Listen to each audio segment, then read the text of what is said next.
I know कि आपने thumbnail देखकर इस वीडियो पर क्लिक किया होगा और आपको भी थोड़ा सा अजीब लगा होगा कि ये क्या बात हो रही है कि how to fail in CUET. दरअसल इस वीडियो के दौरान हम कुछ गलतियों के बारे में बात करेंगे और इस चीज को देखेंगे कि वो कौन कौन सी गलतियां हैं जिसके कारण से पॉसिबली कि सीयूईटी के एग्जामिनेशन में आप अच्छा स्कोर ना कर पाओ। यहाँ पर फेल होने से अर्थ ये नहीं है कि आप एग्जामिनेशन में एक्चुअली फेल कर जाओगे। दरअसल मतलब ये है कि आप अपने जो ड्रीम कॉलेज या ड्रीम यूनिवर्सिटी उसमें एडमिशन ना ले पाओ। तो ये वीडियो उन गलतियों के बारे में। सबसे पहले बात कर लेते हैं अप्रोच।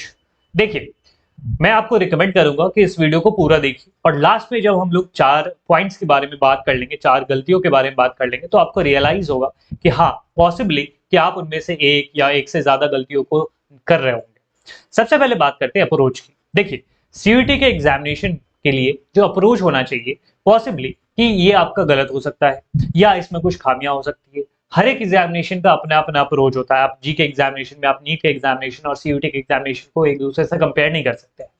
तो जो प्रिपरेशन का स्ट्रैटेजी होगा वो हर एक का डिफरेंट होगा। कई बार आपको लगता है कि आप दिन भर पढ़ाई करते हो, 8 घंटे, 6 घंटे, 10 घंटे पढ़ाई करते हो, बट स्टिल आपको मोटिवेशन नहीं मिल पाता है। और वो मोटिवेशन क्यों नहीं मिल पाता है? मोटिवेशन नहीं होने का कारण ये है कि आपके पास प्लान नहीं होता है। और जब आप प्लान तरीके से पढ़ाई नहीं कर पाते तो उसके बाद ही मोटिवेशन आपका डाउन होता है। मैं भी आपको मोटिवेट कर दूंगा। यूट्यूब पे हजारों लाखों ऐसे वीडियोस आपको मिल जाएंगे जिस पर आपको मोटिवेशन मिल जाएगा, लेकिन ये आपको 1 घंटे 2 घंटे पढ़ने के लिए आपको हेल्प कर देगा। बट उससे ज्यादा अगर आपको पढ़ना है तो आपके लिए मोटिवेशन नहीं, दरअसल डिसिप्लिन की ज्यादा जरूरत होती है। और ये डिसिप्लिन कब आएगा? जब आपके पास रूटीन होगा, जब आपके पास प्लान होगा, प्रॉपर प्लान। जब आप सुबह उठो तो आपके पास ये चीज तैयार हो कि मुझे आज दिन भर क्या करना है और क्या नहीं करना है। ठीक। साथ ही साथ आपको पता होना चाहिए कि आपके पास अब जो समय है वो बहुत ही कम है। करीब 10 दिनों का समय बचा है या उससे भी कम।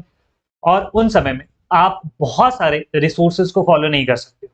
आपके पास लिमिटेड रिसोर्सेज होने चाहिए, आपके पास बुक लिमिटेड होनी चाहिए, आपके पास नोट्स लिमिटेड होने चाहिए। ऐसा नहीं कि हर एक दूसरे टेलीग्राम चैनल पर जाकर या दूसरे यूट्यूब चैनल पर जाकर आप पीडीएफ्स कलेक्ट कर रहे हो। ये बहुत बड़ी गलती है जो कि आजकल बच्चे इस चीज को कर रहे हैं, जिसको आपको ध्यान में रखना चाहिए। साथ ही साथ बहुत सारे बच्चे ऐसे करते हैं कि टेलीग्राम ग्रुप, व्हाट्सएप ग्रुप हो गया, सबको ज्वाइन कर लिया, वहां पर बहुत सारी बातें चल रही हैं। दरअसल वहां पर जो चीजें हो रही हैं, जहां वहां पर जो चीजें आपको मिल रही हैं, उससे नुकसान आपका ज्यादा है फायदे से। तो इस चीज को ज्यादा ध्यान में रखिएगा, क्योंकि वहां से may be PDF and questions बहुत सारी चीजें मिल रही हैं, लेकिन उसके साथ जो आपका समय जाया कर हो रहा है, बहुत सारे टेलीग्राम चैनल पे, बहुत सारे यूट्यूब के ग्रुप में ये सारी चीजें होती रहती हैं कि वहां पर बहुत तरह की बातें चल रही होंगी। पॉसिबली कि कोई दूसरा जो वहां पर विद्यार्थी है वो आपको बता दे कि मैं तो यहाँ से पढ़ रहा हूँ, मैं तो वो कंटेंट फॉलो कर रहा हूँ, मैं तो वो वेबसाइट को फॉलो कर रहा हूँ, वो यूट्यूब चैनल को फॉलो कर रहा हूँ। अब आपके दिमाग में भी एक डाउट आ जाए कि क्या जो मैं ये फॉलो कर रहा हूँ स्ट्रैटेजी, क्या ये सही है? मतलब आप अपने प्लान पे चल रहे थे, मतलब आप अपने रास्ते पे चल रहे थे, मंजिल आपके सामने थी और आप आगे की तरफ बढ़ रहे थे। बीच में किसी ने बोल दिया कि नहीं नहीं, तुम जो कर रहे हो वो गलत कर रहे हो और मंजिल तक नहीं पहुंच पाओगे। तो आपने क्या किया? दूसरा रास्ता ले लिया। और इस चक्कर में हर एक दिन दूसरे रास्ते लेने के चक्कर में आपका जो मंजिल है, आपकी जो मंजिल है, मे बी आपसे दूर हो जाए, आप वहां तक पहुंच ही ना पाओ। तो इस चीज का बहुत ख्याल रखना है, क्योंकि अब जो दिक्कतें आ रही है ना, पहले दिक्कत आती थी प्रॉब्लम है स्कैरसिटी की, अब दिक्कत आ रही है प्रॉब्लम अबेंडेंस की। आपके पास बतेरे चैनल से, बतेरे पीडीएफ से बहुत सारी चीजें, और कई सारे बच्चे ये करते हैं कि एक ही सब्जेक्ट के लिए बहुत सारे टीचर्स को फॉलो कर रहे हैं।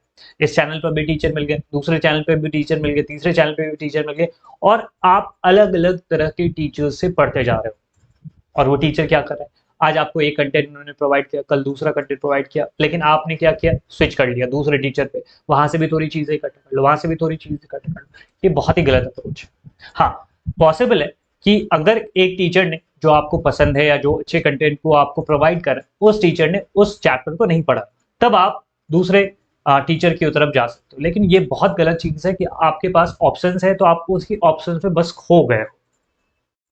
ठीक। तो इस चीज को आपको अवॉइड करना है।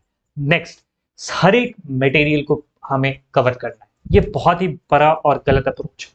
कई बार स्टूडेंट ये करते हैं, जैसा मैंने अभी बताया कि ये भी पीडीएफ पढ़ लिया, वहां से भी नोट्स मिल गए, उसको भी देख लिया, दोस्त ने भी भेज दिया, कहीं से उसको मिला था। ये सारी चीजें अवॉइड करनी चाहिए, क्योंकि आप सारे सारे मटेरियल्स को कवर नहीं कर पाओगे। आपको पढ़ना कितना है, इसकी एक बाउंड्री तय होनी चाहिए, और उस बाउंड्री का, उस सीमा का बहुत ही आदर करना चाहिए कि मुझे ये सारी चीजें पढ़नी है और यहीं से पढ़नी है। एक डेडिकेशन होना चाहिए। पुराने ज़माने में क्यों ऐसी चीज़ें हुआ करती थी कि हम एक गुरु मानते थे और उनको भगवान मान लिया करते थे और उनसे जो सारी चीज़ें हैं उसको पढ़ा करते थे, सीखा करते थे। ऐसा नहीं है कि हर एक दूसरे दिन हम दूसरे गुरु को ढूँढने जाते। तो इस चीज़ का भी आप ख़्याल रखिएगा कि आपके पास प्रॉब्लम ऑफ अबंडेंस है, आपके पास दुनिया भर की चीज़ें अवेलेबल है, दुनिया भर के टीचर अवेलेबल है, दुनिया भर के मटेरियल अवेलेबल है, चैनल्स अवेलेबल है, लेकिन आपको रिलीजियसली किसी एक टीचर को फॉलो करना है। मैं ये नहीं कह रहा हूँ कि मुझे फॉलो करिए या किसी और को फॉलो करिए, मैं ये कह रहा हूँ किसी भी एक टीचर को पकड़िए और उनको उनकी जो बताई चीज़ें हैं, उनका जो स्ट्रैटेजी है, उनके जो पढ़ाने का तरीका है, उनके जो चैप्टर के एक्सप्लेनेशन है, उनके जो एमसीक्यूज वीडियो है, उनको आप अच्छे तरीके से पढ़िए, समझिए और सीखिए। साथ ही साथ ये एक बहुत बड़ी गलती बच्चे कर रहे हैं कि एनसीईआरटी को नेग्लेक्ट कर, एनसीईआरटी को पीछे छोड़कर नोट्स कलेक्ट करने में घर पे आप इतने नोट्स जमा करेंगे क्या कर लोगे। आपको एग्जामिनेशन में इस चीज का ख्याल रखना है कि एग्जामिनेशन में क्या पूछा जाने वाला, आपको एग्जाम क्लियर करना है ना। आपको तो अभी ज्ञानी नहीं बनना, ज्ञानी बन लेंगे बाद में, लेकिन अभी पहले एग्जाम क्लियर करना, और एग्जाम क्लियर करने के लिए NCERT, only and only NCERT जरूरी। डोमेन सब्जेक्ट की मैं बात कर रहा हूँ। जीटी की जहां तक बात है तो उसमें आपको अलग अलग मटेरियल्स को रेफर करने की जरूरत है, बट जो डोमेन सब्जेक्ट है उसमें केवल एनसीईआरटी आपको पढ़ना है। पर्टिकुलरली मैं ह्यूमैनिटीज या आर्ट सब्जेक्ट की बात करूं तो उसमें आपको लाइन बाय लाइन एनसीईआरटी को पढ़ना है, उसमें से क्वेश्चन लाएंगे। ऐसा नहीं है कि जो किसी दूसरे पब्लिकेशन है उसके मटेरियल को आप पढ़ रहे हो, ये सारी चीजें करो। तो ये बहुत बड़ी गलती बच्चे कर रहे हैं कि एनसीईआरटी के बाहर के मटेरियल्स को फॉलो करने में लग गए, उनको कलेक्ट करने में लग गए। आपका ये पूरा साल बीत जाएगा लेकिन आप उतने सारे मटेरियल्स को कवर नहीं कर पाओगे, और ये बहुत ही गलत अप्रोच होगा। जो भी बच्चे अच्छे अच्छे यूनिवर्सिटी कॉलेजेस में गए हुए उनसे आप पूछोगे तो आपको बताएंगे कि लिमिटेड होना चाहिए और वो चीजें सटीक होनी चाहिए, लेस इज मोर, इस चीज का ख्याल रखिए। और कई सारे बच्चे मुझे इस चीज के ऊपर बात करते हुए मिलते हैं कि सर मेरा ये पोर्शन हो नहीं पाया, मेरा ये पोर्शन काफी वीक है, मैं इस चीज के ऊपर काम नहीं कर पा रहा हूँ या काम नहीं कर पा रही हूँ। आपने उस चीज के लिए मेहनत करी, कितनी मेहनत करी, खुद से पूछिएगा इस चीज की। दूसरी चीज कि अगर आप उन वीक एरियाज के ऊपर रो रहे हो या आप ये पश्चाताप कर रहे हो कि मेरा ये चीज क्लियर नहीं हो पाया, तो गलती किसकी? आपकी। परिणाम कौन भुगते? आप। तो परिणाम भुगतने के लिए आपको उस चीज के लिए एक्शन भी लेना पड़ेगा। अगर आप चाहते हो कि उस गलती को मैं आगे कंटिन्यू नहीं करूं या उस गलती का जो दुष्परिणाम है मुझे ना मिले, उसके लिए आपको एक्शन भी लेना पड़ेगा। और वो एक्शन क्या होगा? उन वीक एरियाज पे काम करो। कई बार क्या होता है, बच्चे उन चैप्टर्स को करते हुए चले जाते हैं जो उनके लिए इजी लगता है। ठीक, मतलब इजी चैप्टर, जैसे मान लो कि पॉलिटिकल साइंस का एक चैप्टर है, वो मुझे बहुत अच्छे तरीके से आता है, तो बस उसी को पढ़ते रहे, उसी के एमसीक्यूज को सॉल्व करते रहे। डिफिकल्ट चैप्टर को कौन करेगा? और जब डिफिकल्ट चैप्टर को आप नहीं करते हो काम, बस यही जो चीज है ना बाद में आपको नुकसान करती है। फॉर एग्जाम्पल के लिए English, English as a language subject में आपको बहुत सारी चीजें आएंगी, जैसे उसमें साइनो एंटो वाला जो एक पोर्शन है जिसमें बहुत सारे बच्चों को दिक्कत रहती है। अब आप इस चीज के लिए रो कि सर मैंने तो 50 साइनो एंटो याद किया या 100 याद किया या 500 याद कर लिया, लेकिन अभी भी एग्जामिनेशन में जब मैं बैठता हूँ या बैठती हूँ तो मेरे पास ऐसे क्वेश्चन आ जाते हैं जिसको मैंने सुना ही नहीं कभी। आपने उसके लिए मेहनत करी, मेहनत कर ली, तो आपको इस चीज का भी ख्याल रखना पड़ेगा कि साइनो एंटो एक ऐसा पोर्शन है जिसको आप कितना भी कर लो, 1000 2000 5000 भी कर लो, लेकिन हो सकता है एग्जामिनेशन में ऐसे वर्ड आ जाए जिसके आपको जिसका आपको आइडिया ही ना हो। तो हमारे पास प्रॉपर स्ट्रैटेजी होनी चाहिए ना कि उन पोर्शन पे ज्यादा हमें ध्यान देना चाहिए जिसकी हमारे पास सर्टेनिटी, जिसकी हमारे पास सर्टेनिटी। मैं साइनो एंटो कितना ही याद कर लूंगा लेकिन मेरे पास सर्टेनिटी तो नहीं है। लेकिन मैं अगर रीडिंग कंप्रीहेंशन अच्छे से कर लूं, मैं अगर पैराजम्बल को अच्छे तरीके से बनाना सीख जाऊं, तो अगर मैं इन सब चीजों को अगर बेहतर तरीके से कर पाऊंगा तो मेरा जो एग्जामिनेशन में अच्छा करने का जो परसेंटेज है या एग्जामिनेशन में अच्छा करने की जो प्रोबेबिलिटी है वो तो बेहतर होती चली जाएगी। तो इस चीज का आपको ख्याल रखना है कि आपको उन चीजों के लिए नहीं रोना है जो आपके बस में नहीं है। ठीक, आपको दरअसल उन चीजों के ऊपर काम करना है जिस पर आप अपना स्ट्रेंथ लगा सकते हो। ठीक, तो इस चीज का आप ख्याल रखोगे। और दूसरी चीज जो मैंने आपको बताई कि हमेशा ऐसे चैप्टर्स या ऐसे टॉपिक्स को ही मत करते चले जाओ जो आपको इजी लगता है, बल्कि उन चीजों पर भी ध्यान दो, उन चैप्टर्स पे भी ध्यान दो जो कि आपके लिए मे बी डिफिकल्ट। उसके बाद क्वेश्चंस की प्रैक्टिस नहीं करते। कई बार बच्चों के मन में ये चीजें रहती है कि पहले मैं पूरा पूरा सिलेबस कंप्लीट कर लूं, उसके बाद क्वेश्चंस लगाऊंगा, उसके बाद मैं प्रैक्टिस करूंगा क्वेश्चन को। That is a very very very big blunder, बहुत बड़ा ब्लंडर है ये चीज। किसी भी बड़े एग्जामिनेशन, मैं सीयूईटी की बात ही नहीं कर रहा हूँ, मैं इवन की यूपीएससी तक की भी बात कर रहा हूँ। यूपीएससी तक के भी एस्पिरेंट्स अगर आप जाके पूछोगे ना तो वो यही बताएंगे।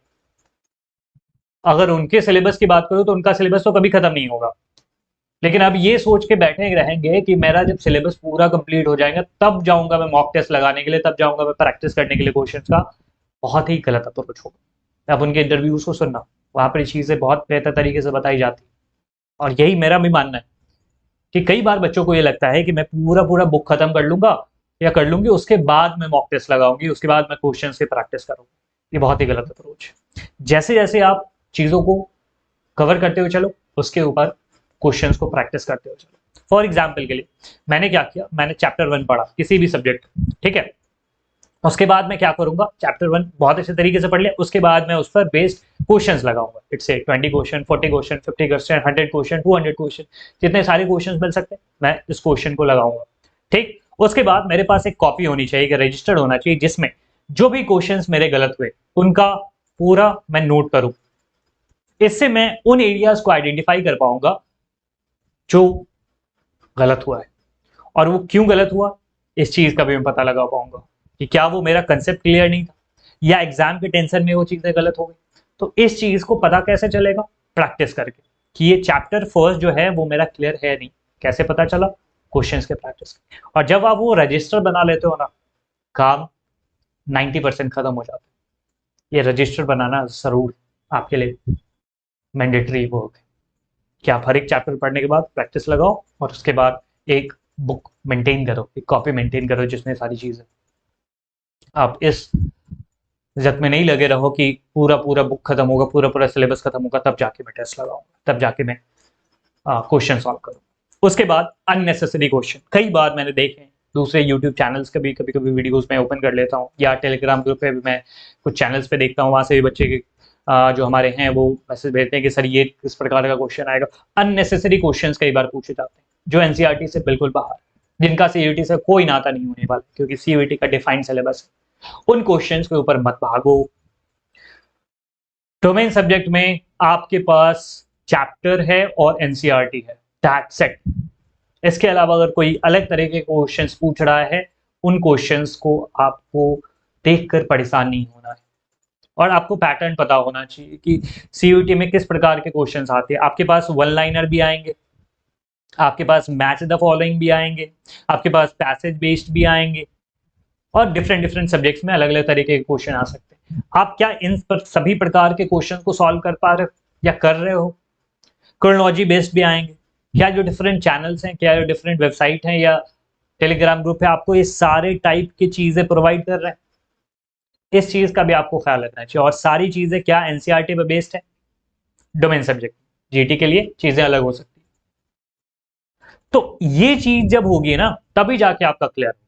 तो अपने वही जो मैं बात कर रहा था कि अपनी सीमा का ध्यान रखना चाहिए, आप उस सीमा से बाहर मत जाओ और उसके लिए परेशान मत हो। होता क्या है कि कहीं से भी क्वेश्चन उठाकर पूछ दिया, अब क्वेश्चन उठा के पूछ दिया, अब बच्चे उसके लिए परेशान है कि सर मैंने तो ये पढ़ा ही नहीं। अब बच्चे डिमोटिवेट हो गए। आपको पता है अगर कोई भी यूट्यूब चैनल अगर ये चीज काम कर रहा है ना कि बाहर से क्वेश्चन पूछ रहा है और इसके कारण से बच्चे डिमोटिवेट हो जा रहे हैं, ये बहुत बड़ा पाप है। क्योंकि बच्चे अगर डिमोटिवेट हो जाएंगे ना तो उनका पूरा दिन खराब होगा, और एक एक घंटा एक एक मिनट उनके लिए कीमती होता है। तो आप इन चीजों को अवॉइड जरूर करना, ठीक है। क्वेश्चंस के प्रैक्टिस जरूर करना और एनसीईआरटी पे बेस्ड भी करना। और अगर आपको इन चीजों का मतलब ध्यान रख के और तब जाके क्वेश्चंस प्रैक्टिस करने, join with us play learner. 99 rupees से स्टार्ट होके जो मॉक टेस्ट है वो हम लोगों ने प्रोवाइड करा है, और पूरा पूरा एनसीईआरटी पे based. You can also join that. I am not advertising here. इस चीज पे बिल्कुल मत रहना कि मैं एडवर्टाइज कर रहा हूँ। मैं बस उस कमी को पूरा कर रहा हूँ जो कि मार्केट में मुझे दिख रहा है। मार्केट में क्या दिख रहा है, बहुत ही दूर, जहां से सीयूईटी का पैटर्न है, जिस प्रकार के क्वेश्चन पूछे जाते हैं उनसे बहुत दूर, बहुत अलग टाइप के क्वेश्चन सेट किए जा रहे हैं, या तो बहुत इजी किए जा रहे हैं या बहुत ही ज्यादा डिफिकल्ट किए जा रहे हैं। तो इस चीज का ख्याल रख के अगर आप ज्वाइन करना चाहते हो, you can join bla learner test series also. It is available on bla learner website. You can visit blalearner.com and वहां पर जाकर फ्री मॉक टेस्ट भी आप अवेल कर सकते हैं। तो ये सारी चीजें हैं जिसका आपको ख्याल रखना है। तो मैंने उन सारे चारों पॉइंट थे, उनको आपको हाईलाइट करके बता दिया कि इन सब गलतियों को आपको दोहराना नहीं, बहुत कम समय बचा है और ये जो कम समय में अगर आप इन गलतियों को नहीं दोहराते हो, पॉसिबल है कि आपकी दुनिया बदल जाए, आपकी ज़िंदगी बदल जाए, क्योंकि आप मे बी एक ऐसे यूनिवर्सिटी में पहुँच जाओ, जहाँ से आपकी जो ज़िंदगी उसकी नई शुरुआत हो। तो इस चीज़ का ख़्याल रखिएगा और किसी भी प्रकार की दिक्कत हो, ज़रूर कमेंट बॉक्स में बताइएगा और हमें भी बताइएगा कमेंट बॉक्स में लिखकर कि आप इनमें से कौन-कौन सी गलतियाँ करते थे और कौन-कौन सी गलती आगे आप नहीं करोगे। ये आप एक प्लेस के रूप में कमेंट बॉक्स में ज़रूर लिखें कि इनमें से कौन सी गलतियाँ आप नहीं दोहराओगे।